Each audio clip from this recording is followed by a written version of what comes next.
बारिश के पानी में अक्सर बच्चे खेलने के लिए बाहर निकल जाते हैं, पर उन्हें ये नहीं पता कि गहरे पानी के अंदर उनका इंतजार कौन कर रहा होता है। तो उस शाम अंबा गांव का सोनू भी अपने बड़े भाई के पास अपने लिए नाव बनवाने पहुंच गया। जय भैया, देखो ना कितनी मस्त बारिश हो रही है। मेरे लिए एक मस्त बोट बना दो ना, वाटरप्रूफ वाली। बाहर सड़क पे मस्त चलाऊंगा उसको। लेकिन सोनू, कौन जा रहा हो बाहर? हाँ? अरे कौन जा रहा हो? दादू। वो कोई ना जाओ बाहर बारिश में खेलने। पर दादू, मैं तो बोट चलाने जा रहा था। बोला ना कोई ना जाओ बाहर। यो साल उसके वापस आओ को साल है। किसके वापस आने का साल दादू? उदू के। उदू? वही उदू ना दादू, जो नदियों और नालों में बच्चों का शिकार करता है। यो अंबा गांव अब बच्चों के खातिर सुरक्षित ना है, और बारिश के मौसम में तो खास करके ना है। यही से बाहर जाने की कोई जरूरत ना है, घर पे रह, समझ गया? और जय, तारू इम्तिहान है ना कल, तो तू भी पढ़ाई कर। इतना कहकर दादू अपने बिस्तर पर लेट गए और जय और सोनू आपस में धीरे धीरे बातें करने लगे। जय भैया, ये उदू वाली कहानी सच है क्या? हाँ सोनू, हर 12 साल में उदू अंबा गांव लौटता है और छोटे बच्चों का शिकार करता है। मेरा इतना मन था नाव चलाने का, पर अब कैसे चलाऊं? दादू ने तो बाहर जाने से मना कर दिया। जय भैया, चलो ना खेलते हैं। मेरे एग्जाम से सोनू, मैं नहीं खेल सकता। तो फिर मेरे लिए नाव बना दो, मैं उसी से खेल लूंगा। अरे पागल है क्या? दादू ने बोला ना बाहर खेलने नहीं जाना है। अरे मैं बाहर नहीं खेलूंगा, बस नाव चला के आ जाऊंगा, सच्ची। अरे लेकिन प्लीज ना जय भैया, प्लीज। देख, तुझे प्रॉमिस करना होगा कि तू नाव के पीछे पीछे नहीं जाएगा, तभी मैं तेरी बोट बनाऊंगा। पक्का प्रॉमिस भैया, नहीं जाऊंगा। तो थोड़ी ही देर में जय ने सोनू के लिए बोट बना दी और सोनू उसे लेकर बाहर खेलने के लिए चला गया। बाहर इतनी तेज बारिश हो रही थी कि सड़कें नदियां बन चुकी थी, और उस पानी में अपनी नाव को बहते देख सोनू खुशी से झूम रहा था। ये चली मेरी बोट, चल चल, ऑल तेज, ऑल तेज। सड़क पर पानी इतनी तेजी से बह रहा था कि सोनू की बोट पूरी रफ्तार से आगे बढ़ती चली जा रही थी, पर तभी उसे अपनी बोट एक गटर की ओर जाती दिखी। अरे नहीं नहीं, गटर में मत जा। नहीं मत जा। पर वो बोट नहीं रुकी और देखते ही देखते गटर के अंदर चली गई। तो सोनू भी भागा भागा उस गटर के पास पहुंचा। अरे यार, बोट तो अंदर चली गई, अब मैं कैसे खेलूंगा? सोनू गटर के पास खड़ा ही था कि तभी अचानक अंदर से एक हाथ बाहर आया और फिर धीरे धीरे उसका चेहरा। सोनू उस आदमी को नहीं जानता था और वो देखने में भी थोड़ा अजीब सा था। इससे पहले कि सोनू कुछ समझ पाता, उसे उस आदमी के हाथों में उसकी बोट दिख गई। तभी वो आदमी बोला, सोनू, ये बोट तुम्हारी है ना? हाँ, ये तो मेरी बोट है, पर तुम्हें कैसे मिली? मैं भी तुम्हारी तरह एक बोट से खेल रहा था, पर वो भी इसी गटर के अंदर चली गई। फिर मैं उसे ढूंढने अंदर चला गया, और पता है मुझे नीचे क्या मिला? क्या? तुम्हारी बोट। हाँ? तुम अंदर डूबे नहीं? नहीं, अंदर पानी नहीं है, सुंदर गार्डन है अंदर, ब्यूटीफुल फ्लावर्स, प्लेग्राउंड। सच्ची? हाँ सच्ची, आओ के अंदर, खूब मजे करेंगे। नहीं, भैया बोलता है अनजान लोगों के साथ नहीं खेलते। अरे तो दोस्त बन जाते हैं ना यार।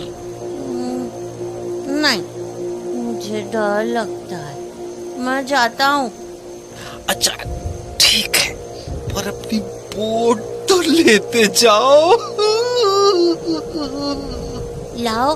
अरे बुद्धू, हाथ तो बढ़ाओ अपना। हाँ? अब लाओ। इधर सोनू ने अपना हाथ बढ़ाया था, वहीं दूसरी तरफ दादू गहरी नींद में सो रहे थे कि तभी एक तेज बिजली की आवाज हुई और उनकी आंख खुल गई। न जाने ये बारिश कब रुकेगी। ये दोनों कटे गए। अरे सोनू, जय, अरे कहां चल गो? डर के मारे जब दादू हड़बड़ाते हुए कमरे से बाहर आए तो उन्हें जय दरवाजे पर खड़ा मिला। जय, तू यहां क्या कर रहा हो? और सोनू कटे हो? वो दादू, वो यहीं बाहर बोट से खेल रहा था, पर अभी तक आया नहीं। अरे दिमाग फिर गया है कहा तुम दोनों को? मना की थी ना तुम दोनों से बाहर जाओ को, फिर क्यों जान दो उसको? तो दादू, मैं तो। चुप कर और घर में जाकर बैठ जा, मैं जा रहा हूँ उसको ढूंढने। तो दादू हड़बड़ाते हुए घर से निकल गए और हर ओर सोनू को आवाजें लगाने लगे। सोनू, सोनू, सोनू, सोनू, सोनू।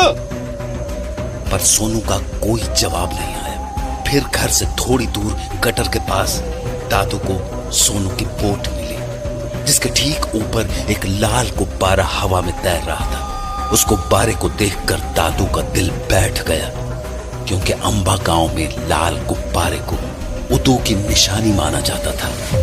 तो हताश होकर दादू ने वो पेपर बोट उठाई और घर लौटा है। उनके घर लौटते ही जय बोल पड़ा, दादू, सोनू कहाँ है? कहाँ गया वो? दादू। जय लगातार सवाल करता रहा, पर दादू ने कोई जवाब नहीं दिया और जय के हाथों में सोनू की बोट थमाते हुए अपने कमरे में चले गए। ये तो वही बोट है जो मैंने सोनू के लिए बनाई थी। दादू, बताओ ना, कहाँ है सोनू? दादू। दादू कुछ नहीं बोले और जय ने पूरी रात उनके जवाब के इंतजार में बिता दी। अगली सुबह जब वो स्कूल गया तो एग्जामिनेशन हॉल में उसका दोस्त मोंटी उससे बोला, ए जय, एग्जाम की तैयारी कैसी है? क्या हुआ? तेरा मुंह क्यों उतरा हुआ है? सोनू खो गया यार। क्या? खो गया? कैसे? पता नहीं यार, कल बारिश में खेलने गया था बाहर, तब से लौटा ही नहीं है। लौटा ही नहीं मतलब? वो तो घर से दूर जाता ही नहीं कहीं।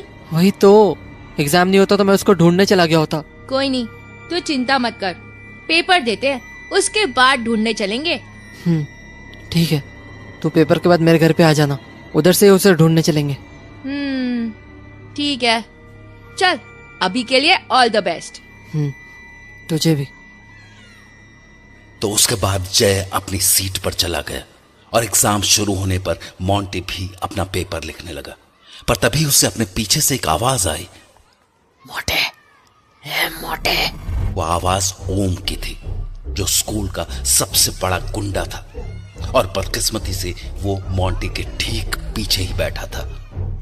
अबे मोटे, सुनाई नहीं दे रहा क्या? क्या हुआ? चुपचाप मुझे अपनी कॉपी दिखा, मुझे कोई भी सवाल नहीं आ रहा है। पर क्या पर कर रहा है? देख, तूने कॉपी नहीं दिखाई ना, तो तेरा वो हाल करूंगा कि घर जाने लायक नहीं बचेगा, समझा? मोंटी जानता था कि ओम मजाक नहीं कर रहा था, उससे पूरा स्कूल कांपता था, इसलिए उसने उसे अपनी कॉपी दिखाना ही बेहतर समझा। पर तभी मोंटी के मन में एक ख्याल आया कि अगर वो ओम को अपने सवाल नहीं दिखाएगा तो ओम पक्का फेल हो जाएगा और अगली क्लास में उसे ओम को झेलना नहीं पड़ेगा। तो पलटकर मोंटी ने ओम से कहा, मैं तुझे क्यों दिखाऊं? मुझे एग्जाम लिखने दे। उसके बाद ओम ने कुछ नहीं कहा, पर उसकी आंखों में मोंटी के लिए गुस्सा साफ दिख रहा था। थोड़ी देर तक वो वहीं बैठा रहा। फिर टीचर को अपनी कॉपी देकर एग्जामिनेशन हॉल से बाहर जाने लगा। पर जाने से पहले वो मोंटी के पास रुका और उसे गुस्से से देखते हुए बोला, तू बाहर मिल बेटा, अगर तू आज अपने पैरों पे चल के घर चला गया ना तो मेरा नाम ओम नहीं। ओम की धमकी सुनकर मोंटी बहुत डर गया, क्योंकि वो जानता था कि आज स्कूल के बाद ओम उसे नहीं छोड़ने वाला था। इसलिए एग्जाम खत्म होते ही वो छुपते छुपाते अपने घर की ओर चला आया और वहां अपना स्कूल बैग रखकर जय के घर जाने लगा। पर अभी वो आधे रास्ते ही पहुंचा था कि उसे अपने बाईं ओर वाले तालाब के ऊपर एक बड़ा सा गुब्बारा दिखा। वैसे तो मोंटी की उम्र गुब्बारों से खेलने की नहीं थी, पर उस लाल गुब्बारे ने मानो उस पर कोई जादू सा कर दिया था। मोंटी उस गुब्बारे को पकड़ने के लिए पानी में जाने की सोच ही रहा था कि तभी उसकी नजर तालाब में तैर रही एक कमीज पर पड़ी।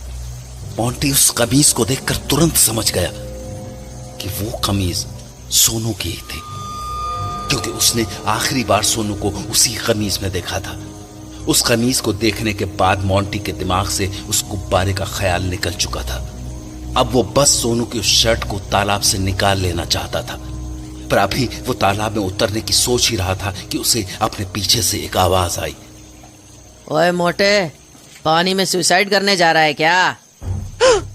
ओम की आवाज सुनकर मोंटी की रूह कांप गई।